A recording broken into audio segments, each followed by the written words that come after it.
Video games have taught me all sorts of skills in real life, like how to be great at video games. No, but really, I can smash boxes with perfect precision like Crash Bandicoot. I can karate kick like a martial arts master from poring over Tekken's animations. And I'm a rhythmic genius from all the hours spent grooving with Parappa the Rapper. All we gotta do is apply the final touches. Take off the shrimp, the clam, and the perches. I am but a humble student of Memrius Cardonius, ruled by PlayStationius Consolius, and many lessons have I learned. What I'm saying is there are plenty of very real skills you can pick up from video games, if you know where to look. And wouldn't you know it, we have a whole list of them right here. Prepare yourselves for 7 real-world skills we got from gaming. Our first entry is a real-life skill you can learn to such a degree it can turn you into a world-beating sports star. Such is the meticulous authenticity of the Gran Turismo series, getting good at it means you've automatically gotten good at actual racing too, as evidenced by all the GT Academy champions who've gone on to have successful racing careers. You know, it's unlikely you'll ever get a chance to actually use the real-life racing skills you've acquired. You know, I don't own a Ferrari and Brands Hatch is miles away, but it's nice to know that I've got them in here. Through GT7, I've genuinely become much better at identifying racing lines and getting a feel for when to apply the brakes. See, look at me go! And I now know the names of at least 5 different cars, which has drastically upgraded my real-life chatting about cars as introductory small talk skill. So what are you driving at the moment, Rob? A Hyundai i20 Turbo Edition, and it's got a 1-litre 3-cylinder turbocharged petrol engine that can deliver 99 brake horsepower.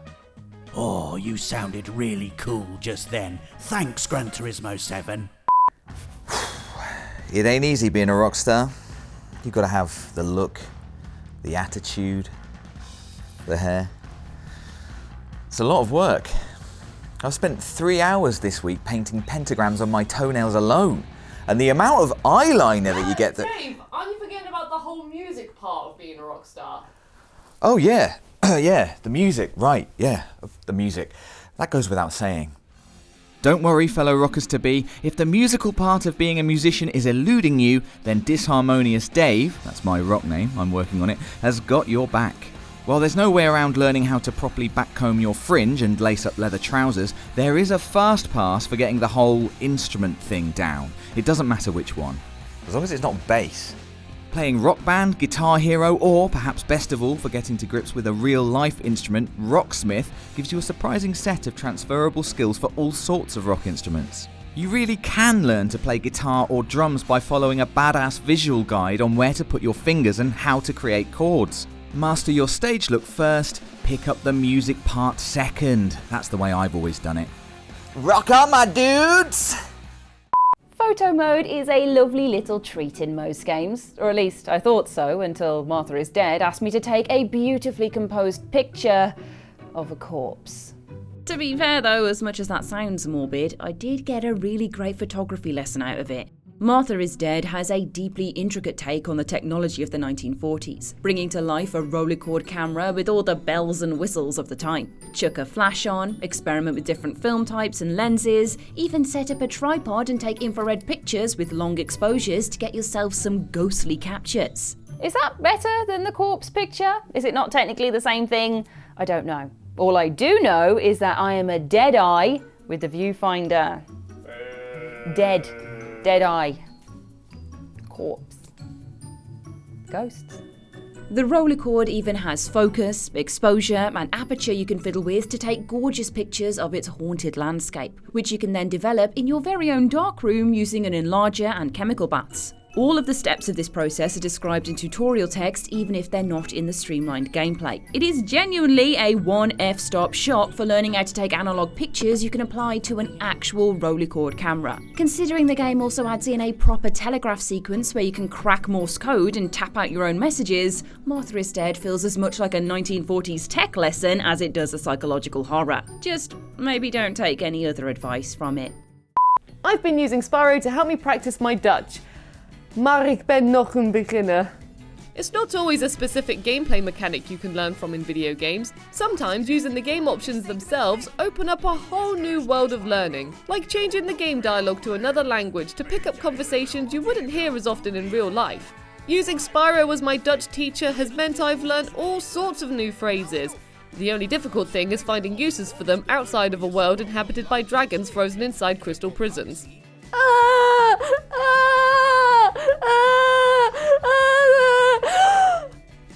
Bedankt voor herbevrijden!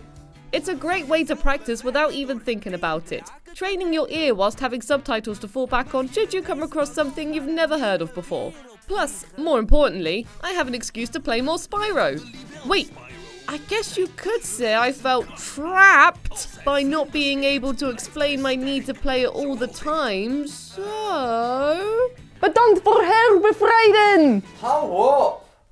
Hello, me again, with another life skill I've learned from video games but will never use because who actually wants to do squats? Not me, that's for sure, particularly after studying the rhythm and form of Cloud in Final Fantasy VII Remake as he takes down Jules and their gang of mega-thighed gym bros in the now infamous squat minigame. Triangle, circle, X, square.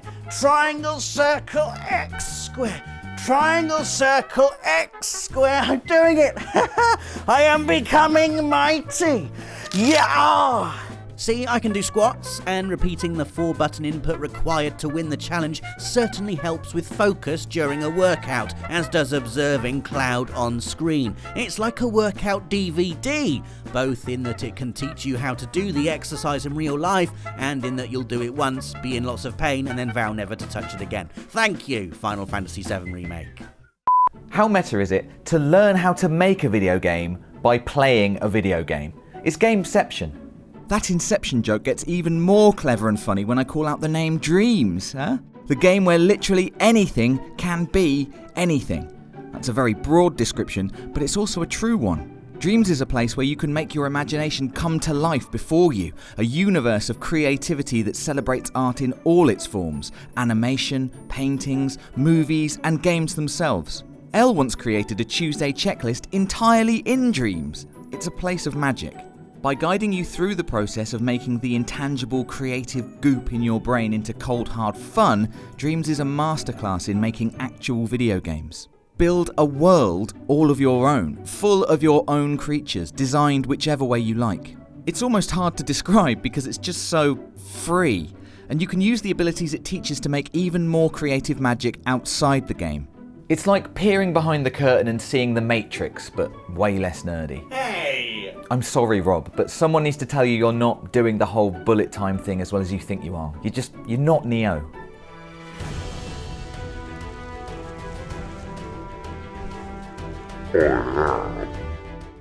Crash landing from a plane onto a distant peninsula far from civilization, surrounded by something known as the forest, creepy, is already bad news. Throw in your son getting kidnapped by a creepy freak from said plane crash and discovering a colony of cannibal mutants inhabit the land, and you've got yourself a bit of a nightmare. Hey, at least you get a little survival book, huh? It's even got nice pictures of how to make decorations out of human skulls. Definitely need to pick me one of those up. Anyway, the point of The Forest is survival, a little weird horror game that pits you against the elements and a population of people-eating forest dwellers as you attempt to find your son and escape from whatever hell you've landed in. Apart from the aforementioned nasties you probably won't run into on a nature walk, the world of The Forest is based in reality, meaning the survival tips you gain from the game can be applied to life in the wilds too. Look, I'm not saying I could make my own log cabin anytime soon, but I have learned some basic botany, picking up an idea of real-world mushrooms and berries I can make a meal out of and which ones will wage war on my insides. The neat nature guide and real-world crossover of the flora the game has used is a tool that can be applied to any budding plant enthusiasts out there, and who knows, maybe it will come handy in a pinch. Aloe vera pie, blackberry Wellington, puff mushroom milkshake. The opportunities are endless with the fruits of the forest. What treats I can make for myself this evening. We are not going to Ash's dinner party. Anyway, what skills have you picked up from games? Let us know in the comments below. Please like the video if you enjoyed it, subscribe if you'd like to see more content like this, and hit that notification bell so that you stay up to date with the world of PlayStation. Thank you all so much for watching. PlayStation